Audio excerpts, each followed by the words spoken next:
오다가 차가 좀 이렇게 돌아가지고 아주 늦어서 미안합니다. 예수님이 오신 것은 부활하시려고 오셨습니다. 부활하기 위해서는 죽으셔야 돼요. 죽음이 없이는 부활이 없습니다. 그러니까 예수님은 섬김을 받으려고 이 땅에 오신 게 아니고, 인자가 온 것은 섬김을 받으려 함이 아니요 도리어 섬기려 하고 자기 목숨을 많은 사람들을 위해서 대속물로 주려고 왔다라고 마태복음 20장 28절에 말씀했죠. 예수님이 오신 것은 마땅히 만왕의 왕으로서 섬김을 받으시기에 합당하신 하나님이시지만은, 예수님은 섬김을 받으려고 온 것이 아니고 섬기러 오셨다는 겁니다. 제자들은 예수님의 제자로서 3년 동안 성경 공부를 했어도 자기들끼리 만나면 네가 높으냐 내가 높으냐, 제자들은 그렇게 다퉜던 것 같아요. 예수님이 어린아이 하나를 놓고 이 어린아이 같지 아니하면 하나님 나라에서 큰 자가 아니다. 심지어는 예수님이 십자가 지시기 전에 제자들을 한 사람 한 사람 발을 씻어주셨어요. 그러면서 주님이 이런 말씀하셨어요. 너희가 나를 선생이라 또 주라 하니 너희 말이 옳도다. 내가 과연 그러하다. 내가 너희의 선생과 주가 되어 너희의 발을 씻겼으니 너희도 이와 같이 서로 하는 것이 옳으니라. 그러니까 주님이 십자가를 지시기 전에도 제자들의 발을 씻겨주신 목적이 너희들도 이렇게 서로 형제에게서 높아지려고 하지 말고 발을 씻어주는 섬김의 사람이 되라고 가르쳐 주셨던 것이죠. 제가 4월 3일 날 주일날 오후 예배 다 끝나고 오랜만에 성묘를 하러 갔댔습니다. 어머니, 아버지, 할머니 계신 주일 오후 예배 다 끝나고 늦게 안산에 군자봉이라는 곳이 있어요. 안산. 거기서 교회 묘지인데 우리 할머님이 거기 안장되셨고, 아버지, 어머니 6년 전인가 7년 전만 해도 저희 어머니가 같이 갔었습니다. 근데 저희 어머니가 7년 전에 7년인가 6년 전에 91세를 일기로 주님 앞에 부름 받으셨거든요. 성묘를 하러 가면서 어머니하고 같이 할머니의 묘를 성묘하고 또 아버지의 묘를 성묘할 때 어머니도 옆에 계셨는데, 그 어머니가 저희 돌아가시고 난 다음에 아버지하고 합장을 하셨어요. 참 인생이, 그때는 어머니하고 이렇게 와서 이렇게 성묘를 했던 것이 어제 같은데 벌써 6년 전 얘기입니다. 저희 어머니가 돌아가셨거든요. 91세인가 그렇게 돌아가셨어요. 사람은 죽으려고 태어난 건 아닌데 죽지 않는 사람이 한 사람도 없습니다. 또 중요한 것은 저나 여러분들이나 누구든지 한 번쯤은 육체가 마감이 돼요. 죽습니다.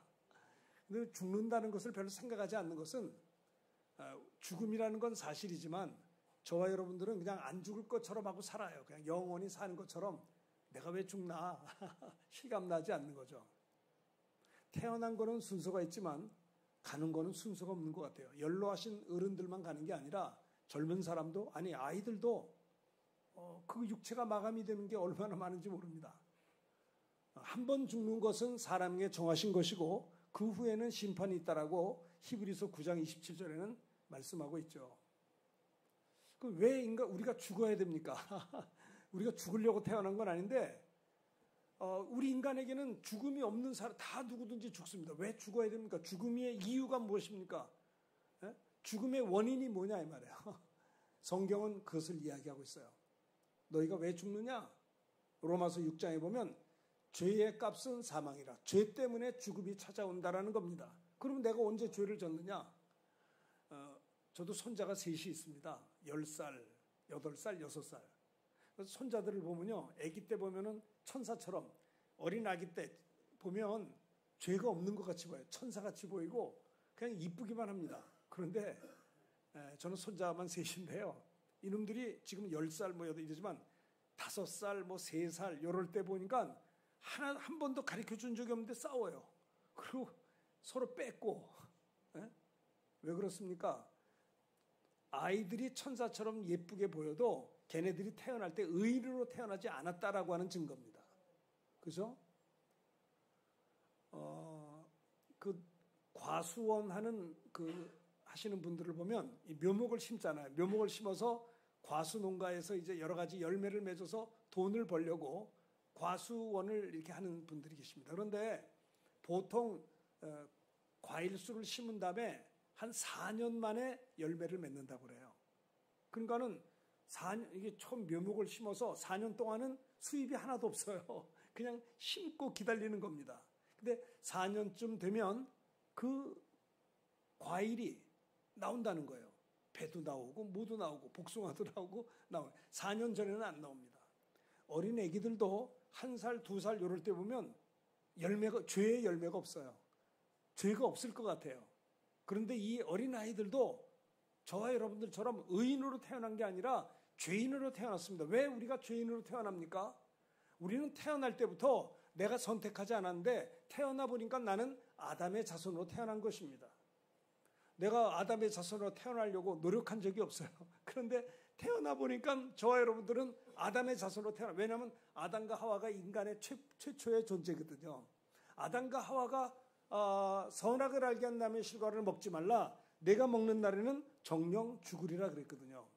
그런데 이 마귀가 뱀 속에 들어가서 너도 선악을 알게 한 나무의 실과를 먹으면 하나님처럼 눈이 밝아져서 하나님과 같이 될 거다.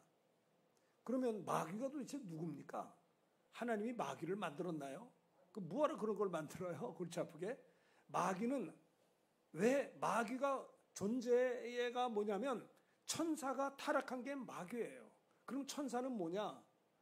천사는 우리 인간과 똑같은 존재지만 피조물이지만 천사는 육체가 없어요. 우린 육체가 있잖아요. 하나님이 우리를 흙으로 지으셨어요. 창세기 2장 7절에 보면 하나님이 사람을 흙으로 지으시고 그 코에 생기를 불어넣음으로 말미암아 사람이 생명이 되었다고 했어요. 사람은 흙으로 지었기 때문에 육체는 재료가 흙이에요. 우리 어머니가 이제 6년 전, 7년 전 돌아가시고 저희 아버님은 10년 전에 돌아가셨는데 예를 들어서 그 매장한 그 묘를 한 이장을 할 때 한 50년 있다 이장을 하게 되면요. 무덤을 이렇게 파서 이장을 해서 이렇게 보면 50년 만에 이렇게 이장하다 보면 그 관 속에 뭐가 있냐면 한 줌의 흙이 있다는 거예요. 뼈도 흙이 되고요. 살도 흙이 되고 머리카락도 흙이 된다는 거예요. 너는 흙이니 흙으로 돌아갈지니라. 하나님이 범죄한 아담에게 그렇게 말씀했거든요. 인간의 육체의 재료는 뭐라고요? 흙이에요. 흙. 그렇기 때문에 사실은 이 시멘트 바닥보다는 흙을 밟고 사는 게 건강에 좋습니다. 우리 조상들은요, 황토빵이라는 걸 만들었는데 황토는 굉장히 산소가 좋다는 거예요. 멀미하는 사람들은요, 황토 냄새를 맡으면 멀미가 싹 없어진다고 누가 그러더라고요. 제일 좋은 화장품이 어떤 화장품인 줄 아세요? 머드팩이 좋대요. 머드팩. 진흙으로 만든 화장품이 제일 사람의 몸에 좋답니다. 그래서 사람은 육체는 흙이기 때문에 재료가 흙이에요. 그런데 하나님께서 그 코에 생기를 불어넣음으로 말미암아 사람이 생명, 사는 영혼이 있다라고 하는 겁니다. 그러니까 사람은 따라합시다. 사람은 영혼과 육체로 되어졌습니다. 사람은 누구나 죽어요. 다 죽잖아요. 언제 죽냐? 내 육체 속에 영혼이 있는데 영과 육체가 이렇게 딱 분리되면 죽는 거예요. 인생이 70이요, 강건하면 80이라 90세, 100세까지 삽니다. 근데 80에 가시든 100세에 가시든 비슷한 것 같아요. 그런데 이 인간의 육체는 그저 90년, 80년 살다가 흙으로 가게 됩니다. 병이 사고 나면 더 빨리 갈 수도 있어요. 육체는 어쨌든 흙으로 가게 되어 있습니다. 제가 이 양복을 입고 왔는데 이 양복은 박앤세일을 할 때 굉장히 싸게 샀어요. 그 있잖아요. 재고품 파는 거. 우리 후배 목사님이 갖고 가자고. 뭐 어딜 가냐? 그러니까 저기 가면 양복이 참 싸다고. 진짜 싸게 팔더라고요. 그래서 이걸 입었어요. 그 양복을 입었는데 이 양복의 수명은 목사님들은 양복을 교복처럼 입어요. 새벽 기도부터 시작해가지고 밤늦게 우리는 뭐 양복이라기보다는 교복처럼 교회에서는 늘 양복을 입어야 되니까 그냥 입고 다닙니다. 그러니까는 이 양복의 수명은 한 10년 입으면 잘 입어요. 10년 지나면 다 낡아버려요. 하도 입으니까 낡아버리는 겁니다. 이 양복이 내가 아니고 내 옷이잖아요. 근데 이 양복 속에 있는 이 몸은 이 양복보다는 수명이 좀 길어요. 한 80년, 90년 되고 이건 흙으로 가는 겁니다. 진정한 나의 본질은 육체가 아니라 영혼이라고 하는 거예요. 영혼. 그런데 보세요. 사람이 다 죽습니다. 안 죽는 사람이 왜 죽어야 됩니까? 아담의 자손이기 때문에 죄를 가지고 태어났기 때문에 죄를 짓는 겁니다. 우리 목사님의 손자라 할지라도 이 아이들이 의인이 아니에요. 태어날 때 아담의 자손으로 태어나기 때문에 여러분 믿음의 사람의 자녀라 할지라도 그는 죄를 가지고 태어나는 거예요. 그 죄를 가지고 태어났는데 애기니까 죄의 열매가 없으니까 천사처럼 예쁘고 죄가 없는 것처럼 보이지만 한 3년, 4년만 되면 마치 과수 농가가 4년쯤 되면 열매를 맺듯이 사람도 한 3, 4년만 되면 죄의 열매를 맺게 돼요. 아, 이놈이 죄인이구나 라는 걸 알게 되는 거예요. 그래서 하나님께서는요, 하나님께서 왜 예수님을 이 땅에 보내셨냐? 하나님은 영이십니다. 영은 살과 뼈가 없어요. 그런데 하나님께서는 이 범죄한 인간들의 죄의 문제를 해결하려고 하나님이 죄 없는 하나님의 아들이 이 땅에 오셨던 것입니다. 그분은 영이신 하나님이 육신을 입고 오셨어요. 예수님 한 분만이 아담과 하와의 자손이 아니에요. 예수님이 탄생할 때는 남자 여자가 결혼해서 태어났는데 예수님 나왔다. 그거 아니잖아요. 예수님의 탄생은 우리하고 달라요. 처녀 마리아, 동정녀 마리아의 몸을 빌어 성령으로 잉태하여 탄생했기 때문에 예수님 한 분만이 아담의 혈통이 아니다라고 하는 거예요. 그래서 예수님 한 분만이 죄가 없는 하나님의 아들이세요. 죄값은 사망인데 예수님은 죄가 없기 때문에 죽으실 수가 없거든요. 그런데 저와 여러분들 태어나기 2000년 전에 하나님의 아들 예수님이 골고다 십자가에서 못 박혀 피 흘려 죽으셨어요. 아니, 죄가 없는데 왜 죽습니까? 하나님의 아들 예수님이 십자가에 못 박혀 피 흘려 죽으신 것은요, 저와 여러분의 죄를 예수님이 짊어졌기 때문에 그 죄 때문에 죽은 것입니다. 예수님이 십자가에 못 박혀 피 흘려 죽으시는 그 순간에 저와 여러분들의 죄를 예수님이 다 가져가고 말았어요. 이제는 죄 때문에 지옥 가는 게 아니고요, 예수 안 믿어서 지옥 가는 거예요. 믿음이 없어서 지옥 가는 거예요. 왜 믿음이 없습니까? 어떤 사람은 믿음이 있고 어떤 사람은 믿음이 없습니다. 왜 믿음이 어떤 사람에게는 있어야 되고 어떤 사람에게는 없어야 됩니까? 여러분 잘 보세요. 믿음은 어떻게 생기냐면, 따라합시다. 믿음은 들음에서 나며 들음은 그리스도의 말씀으로 말미암느니라. 믿음은요, 하늘에서 뚝 떨어지는 게 아니고 믿음은 들을 때 생겨요.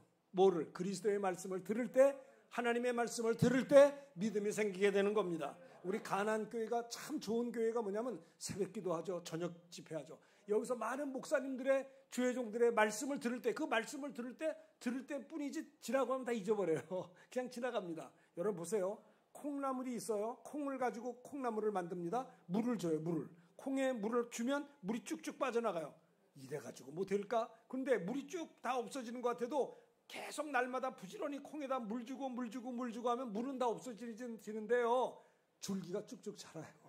여러분들이 하나님의 말씀을 들을 때는 그때는 아는 것 같아도, 또 예배 끝나면 다 잊어버리는 것 같아도, 새벽 기도 때 또 저녁 집회 때 이렇게 말씀을 듣다 보면 쭉쭉 빠지는 게 아니라 콩나물 줄기가 자라듯이 믿음이 여러분 성장하게 될 줄로 믿습니다. 저는 신학교 들어가가지고 제일 부러운 신학생들이 누구냐면 믿음 좋은 친구가 참 부럽더라고요. 공부 잘하는 사람도 부럽지만 그보다도 중요한 것은 믿음 좋은 형제가 부러웠어요. 어떻게 하면 나도 믿음이 성장할 수 있겠는가? 그래서 내 주변에 믿음 좋은 친구 전도사님들하고 사귀기를 원했어요. 또 하나, 믿음은 들음에서 나고 들음은 그리스도의 말씀으로 말미암기 때문에 믿음 성장하기 위해서는 말씀을 많이 듣는 것밖에 없겠더라고요.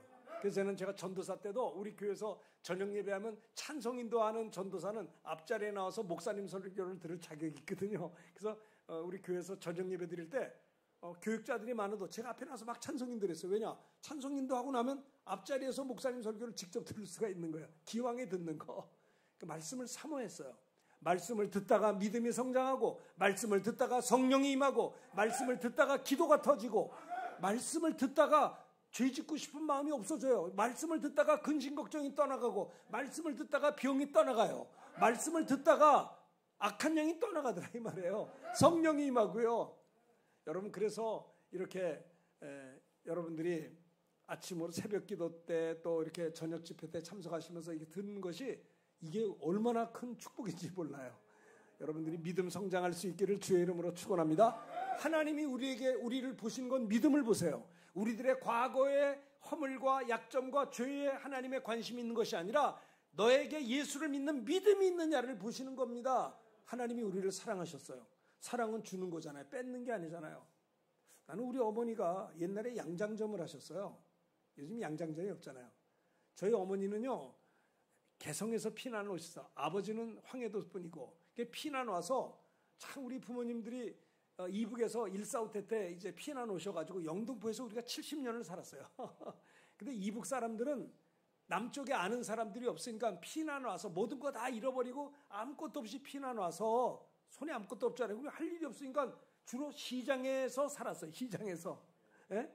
동대문 시장, 남대문 시장, 영등포 시장, 경동 시장, 평화 시장, 할 것 없이 보면 전부 다 이북 사람. 왜? 갈 데가 없으니까 거기서 사는 거예요.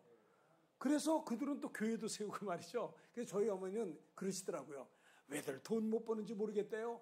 아니, 영등포 시장에서 떡장사 행상만 해도 돈을 버는데 왜 이렇게 돈을 못, 우리 어머니는 굉장히 개성분들이 장사를 잘하거든요. 그래서 저희 어머니가 어떻게 양장점을 했냐면, 동대문 시장이나 이런 데서 잠바를 이렇게 도매로 띄어다가 돈이 없잖아요. 그러니까 영등포 시장에서 시장 로텔에서 길거리에서 잠바를 파셨어요. 우리 어머니 아버지가. 그렇게 오남매를 키우셨어요. 지독하게 버는 거 쓰지도 않고 자기한테도 안 쓰고 이웃한테도 안 주고 자식들한테만 줬어요.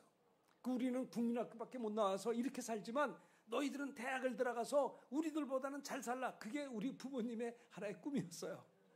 여러분, 참 그렇게 난 우리 어머니가 내가 중학교 3학년 때 고등학교 시험을 봐야 되는데 그때 고등학교 시험 봤거든요. 옛날에. 그럼 이제 과외 공부를 하는데 5,000원이 과외비였어요. 이제 겨울이 다 돼서 조금 있으면 이제 고등학교 이제 입학 시험을 봐야 되는 거예요. 근데 한 달에 5,000원씩 과외비를 내고 부모님이 과외비를 주시더라고요. 그런데 어느 날 아버지가 사업이 어려우니까는 제 과외비를 주지를 못했어요. 그럴 때도 있을 거 아니에요? 과외비를 못 주니까 이제 아이고 이거 이제 한 2개월 있으면 고등학교 시험을 봐야 되겠는데 뭐 과외를 못 할 거 아니에요. 그 우리 어머니가 저를 이렇게 보시더니 안타까워가지고 밖에 나가가지고 외투 옷을 길거리에서 팔아가지고 5,000원 받아가지고 왔어요. 저기 원서나 여기 5,000원 있어. 이거 가지고 고등학교 가야지. 과외 공부 가야지.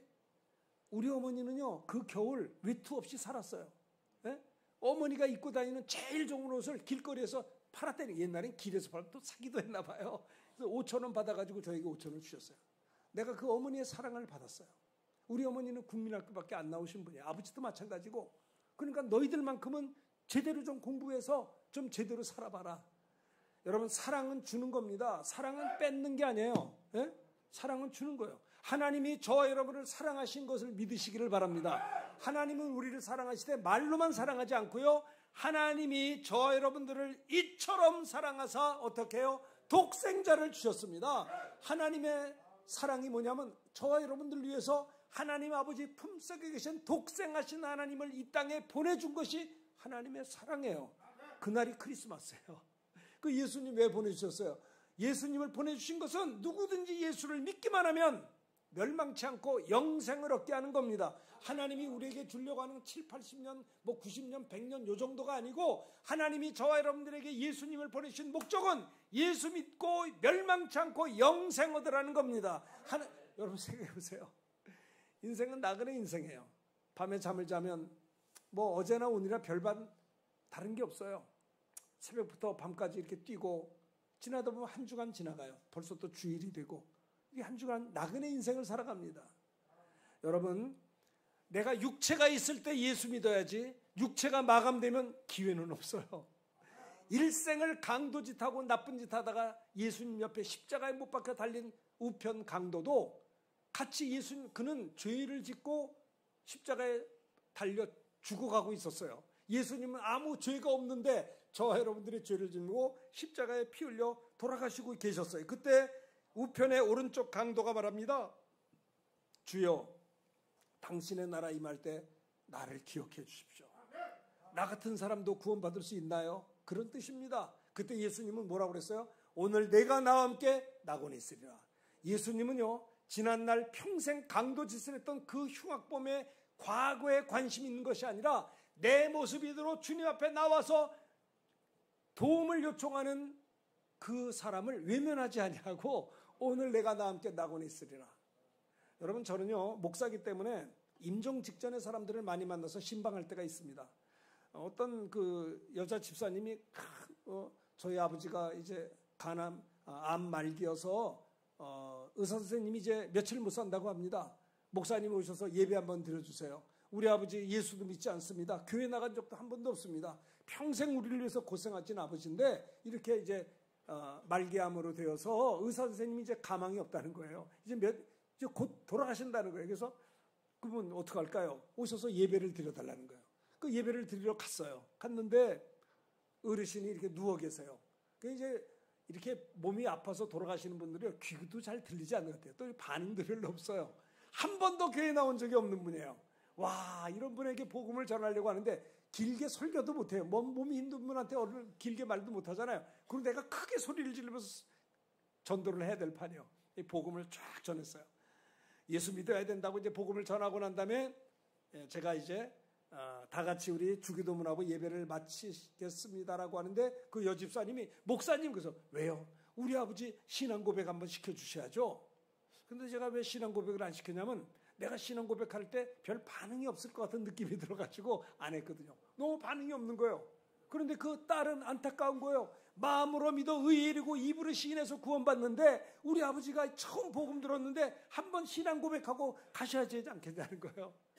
그래서 그 소리 듣고 집사님 그럴게요. 그러면서 이제 다시 그 어르신에게 간단하게 복음을 전해요. 하나님은 선생님을 사랑하십니다. 사랑하셔서 이 땅에 오셔서 선생님의 죄와 나의 죄를 다 짊어지고 십자가에 피 흘려 죽으시고 부활하셨습니다. 지금 이 시간 우리 선생님이 하나님의 아들 예수님을 나를 죄에서 구원하신 구주로 마음으로 믿고 입으로 시인하면 구원을 받게 됩니다.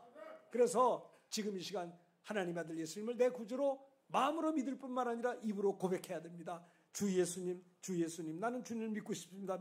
지금 이 시간에 하나님의 아들 예수님을 나를 죄에서 구원해 주신 구주로 영접하겠습니다. 영접하겠습니다. 제가 이제 따라하라고 기도했어요. 근데 이 어르신이 잘 못하더라고요. 말을 잘 못하는데 그 고백이 다 끝나고 나는데 갑자기 눈물을 흘리셨는가 반응이 보여요. 하나도 반응이 없는 분이 반응을 보이셨어요. 그리고 한 이틀 지나고 난 다음에 주일 예배를 드리는데 예배 끝나고 이렇게 하는데 교회에서 전화도 받았어요. 뭐인가 그 집사님 하는 말이 지금 아버지 돌아가셨어요. 그러더라고요. 아니 이틀 전에 전도했거든. 이틀 전에. 여러분 육체가 있을 때 예수 믿어야지 육체가 마감되면 기회는 없는 것입니다. 여러분 예수님이 이 땅에 오신 것은요 십자가 지시고 피 흘려 죽으셔서 우리의 죄를 가져가려고 오신 거고요. 예수님이 십자가에 못 박혀 피 흘려 죽으시는 순간에 예수님이 십자가에 피 흘려 죽으시는 순간에 사망 권세를 잡은 마귀가 순간적으로 승리하는 것처럼 보였지만은 예수님이 사흘 만에 사망 권세를 깨뜨리고 부활하심으로 인해서 사망 권세를 잡은 마귀 권세는 아주 박살이 난 거예요. 마귀는 사망 권세가 있어요. 여러분 로마서 13장에 보면 모든 권세가 하나님께로부터 말미암지 않음이 없다고 했습니다. 이제 선악을 알게 한 나무의 실과를 먹음으로 인간이 범죄하고 에덴에서 쫓겨났잖아요. 그러면서 하나님께서 아담에게는 너는 흙이니 흙으로 돌아가라. 하와에게는 너는 아기를 낳는 고통이 있을 것이다. 그리고 하나님께서 뱀을 향해서 말씀하신 게 뭐냐면 너는 종신토록 흙을 먹고 살지니라. 뱀을 통해서 말씀하신 것은 종신토록 마귀는 흙을 먹고 사람이 육체를 먹고 산다는 거예요. 그래서 그때부터 마귀는 따라합시다. 사망 권세자. 마귀는 사망 권세가 있어요. 죽이는 권세가 있는 거예요. 마귀는 지금도 지옥으로 끌고 가는 권세가 있어요. 예?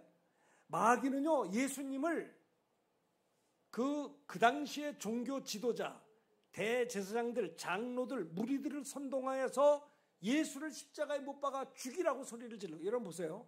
예수님이 지난주에는 부활주일이었고 지지난주에는 종료주일이었어요.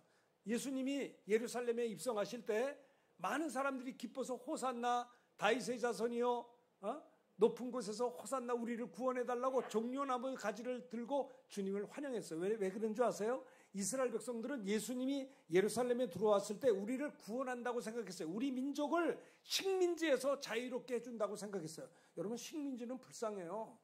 우리 식민지로 살 때는요, 내 아들이, 내가 이제 우리나라가 식민지라고 해보세요. 그러면 내 자식이 아무리 공부를 잘해도 걔는요 성공을 못해요.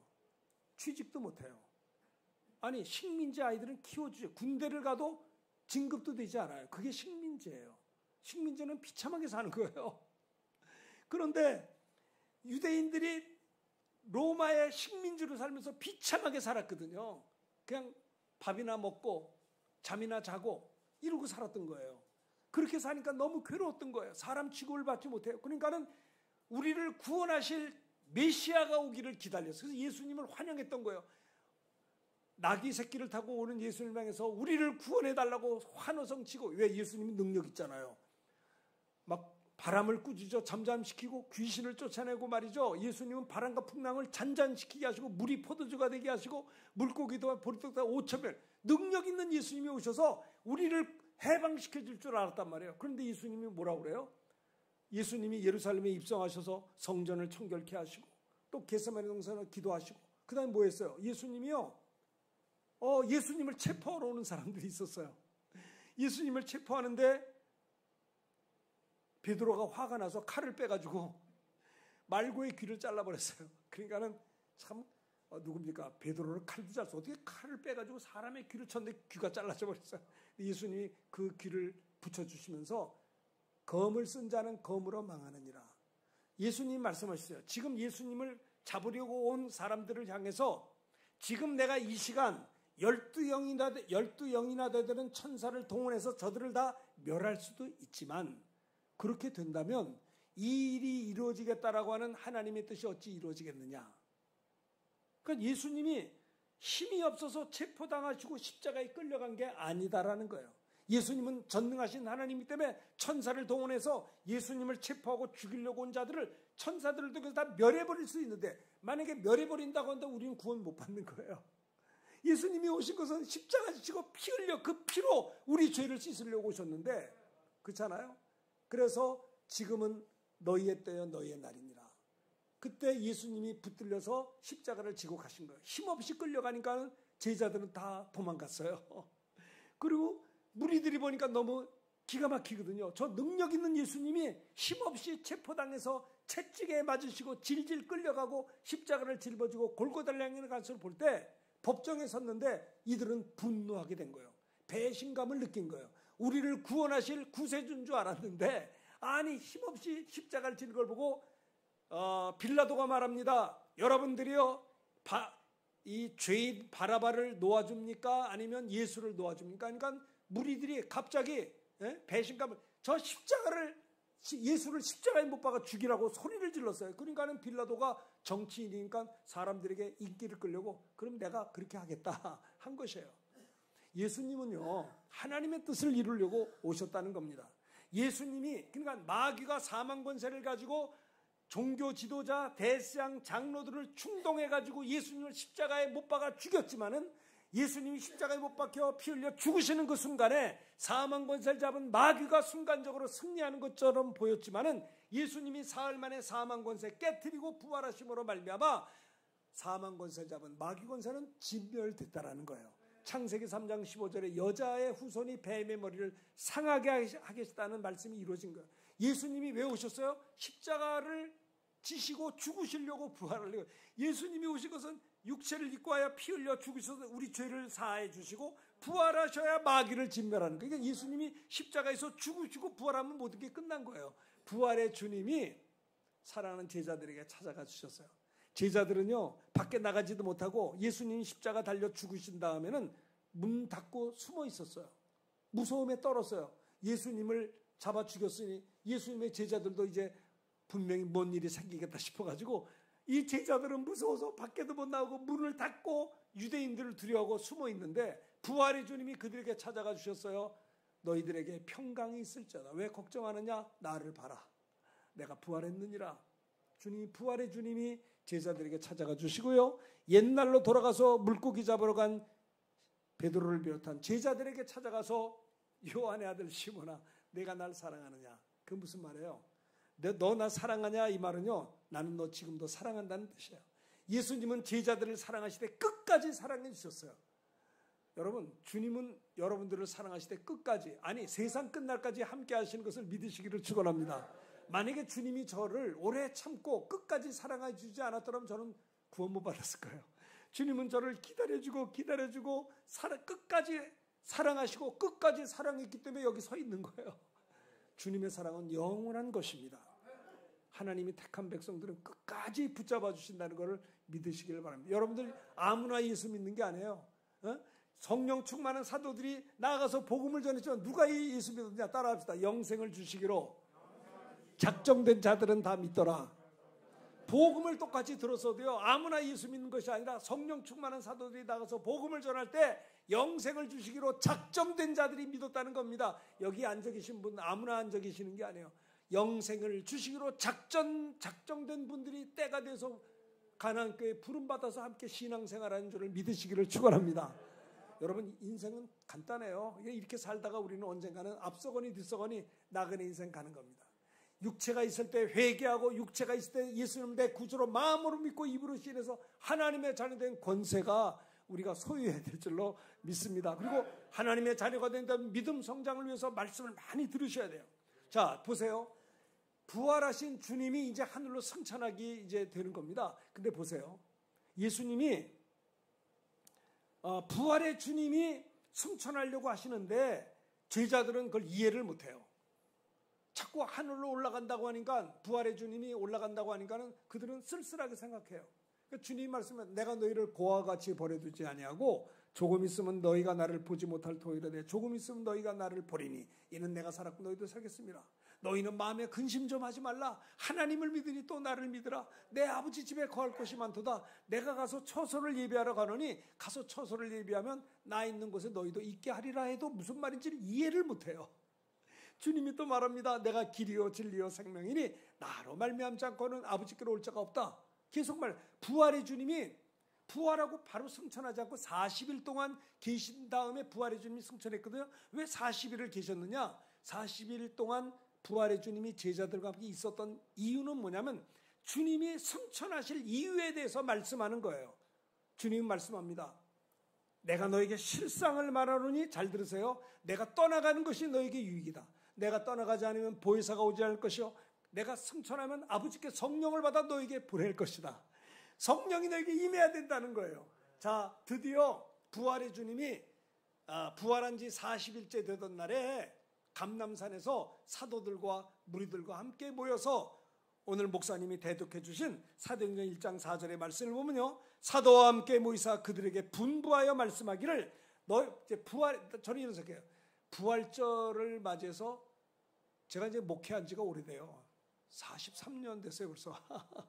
79년도부터 제가 전도사를 했거든요. 그러니까 목사 안수 받은 지가 38년이니까 참 오래됐잖아요.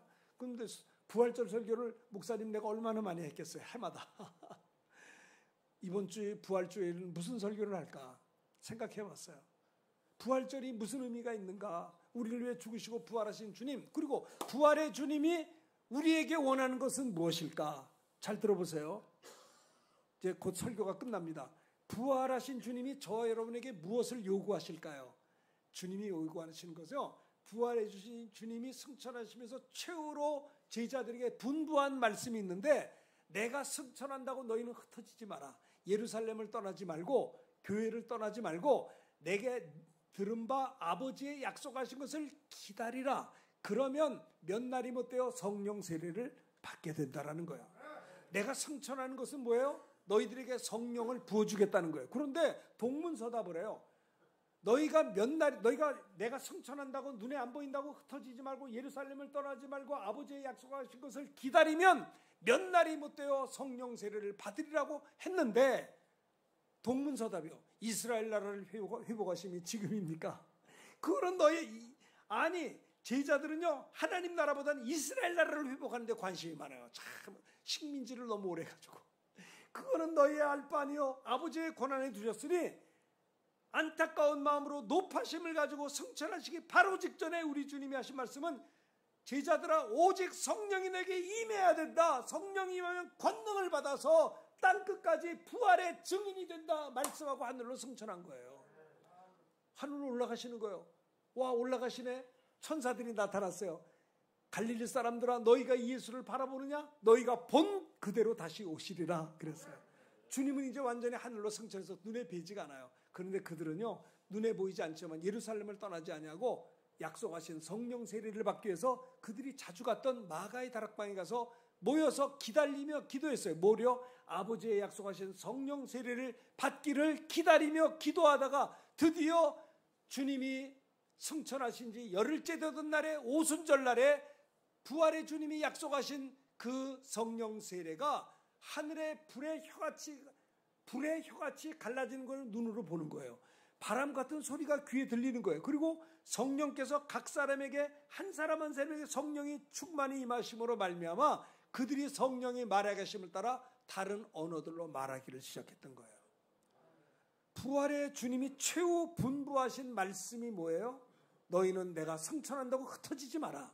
그러니까 부활절에는 여러분도 지켰죠. 부활절은 뭐예요? 성령 충만을 기도하라는 거예요. 그래서 권능 받아서 너희는 땅끝까지 가서 부활의 증인이 되라는 것이 저는 부활절의 메시지인 것 같아요. 그렇지 않습니까? 나는 답답한 게 뭐냐면 예수 믿는 사람들이 부활의 주님이 최후로 하신 말씀에 귀를 기울이질 않아요. 부활의 주님이 승천하시면서 높아심을 가지고 안타깝게 살아가는 제자들에게 내가 승천한다고 해서 흩어지지 말고 아버지의 약속하신 것을 기다리면 몇 날이 못되어 성령으로 세례를 받게 된다. 오직 성령이 임하면 너희들이 권능, 예수의 권능을 받아서 땅끝까지 부활의 증인이 된다라는 거예요. 할렐루야. 우리 가나안교회 성도님들 이제 지난주에 부활주일이었는데 이게 성령 충만을 기도하시기를 바랍니다. 나에게도 내가 예수를 믿사오니 나에게도 성령 세례를 부어주옵소서. 내가 기다립니다. 사모합니다. 내가 주 예수를 믿어 하나님의 자녀가 되었사오니 약속하신 성령 세례를 성령의 충만함을 오늘 이 시간에 우리에게 허락하여 주셔서 오직 성령 충만받아 권능을 받아서 땅끝까지 예수 부활의 증인이 되게 하여 주시옵소서. 이런 기도가 있어지기를 주의 이름으로 축원합니다.